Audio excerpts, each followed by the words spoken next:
Alice arrived at the trial venue, where the king was the judge, presiding over the trial of the Knave of Hearts, accused of stealing the Queen's tarts.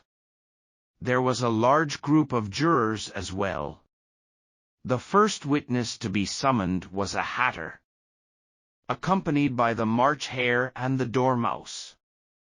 The hatter was about to be dragged out for execution by the king.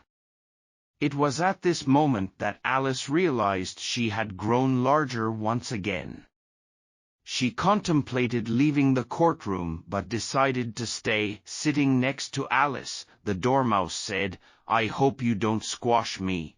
"I can hardly breathe," Alice replied gently. "I can't help it. You see, I'm still growing," the Dormouse said. "You have no right to grow so absurdly here." Alice boldly retorted, "Don't talk nonsense. You're growing too." "Yes, but I'm growing up sensibly, not growing into such a ridiculous shape," the Dormouse said unhappily, and moved to the other side of the courtroom. While Alice was conversing with the Dormouse, the Queen had been watching. When the Dormouse moved to the other side of the court, the Queen asked an officer, "Give me the list of singers from the last concert." Hearing this, the poor hatter trembled and even shook off both of his shoes. The king repeated angrily, "Present the evidence, or I will execute you." Nervous or not, the hatter trembled and said, "Your Majesty, I am a poor man. I had just started my afternoon tea less than a week ago, and why has the buttered bread become so thin?" "The tea is shining," the king asked. "What is shining?" The hatter replied, "I meant to say buttered." "Oh, buttered, of course. Matches are shining. Do you think I'm a fool?" Then he continued, "Since then, I've been cutting more buttered bread." A juror asked, "But what did the Dormouse say?" The hatter said, "I can't remember that." The king said, "You must remember, or I will execute you." The poor hatter threw away his teacup and buttered bread, kneeling down and saying, "Your Majesty, I am a poor man." The king said, "You're a poor advocate." At this point, a guinea pig suddenly screamed.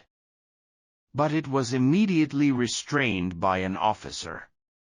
To be restrained meant that they stuffed the guinea pig's head into a large canvas bag, tied it shut, and sat on it.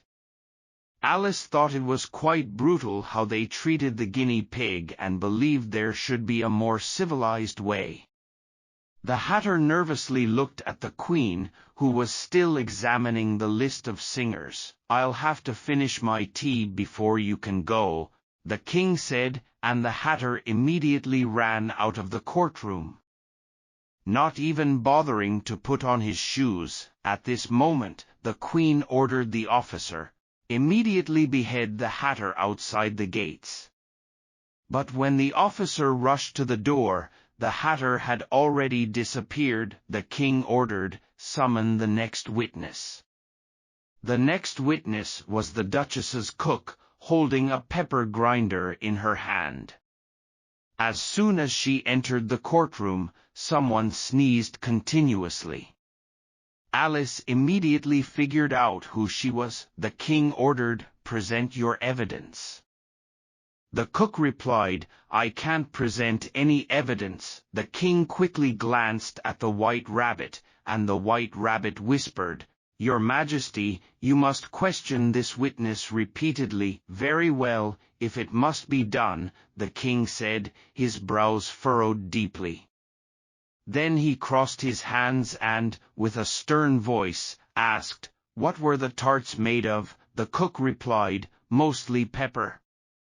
At that moment, a tired voice came from behind the cook, saying, "And a little sugar." The Queen screamed, clutching the Dormouse by the neck, and shouted, "Off with his hand!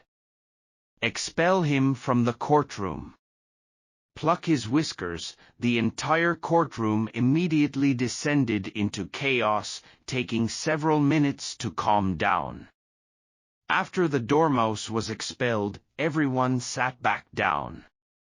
The cook had disappeared by then. No matter, summon the next witness, the king said calmly. Then he said to the queen, "My dear, it's your turn to question the next witness. I have a terrible headache." Alice watched as the White Rabbit checked the list, curious about who the next witness would be.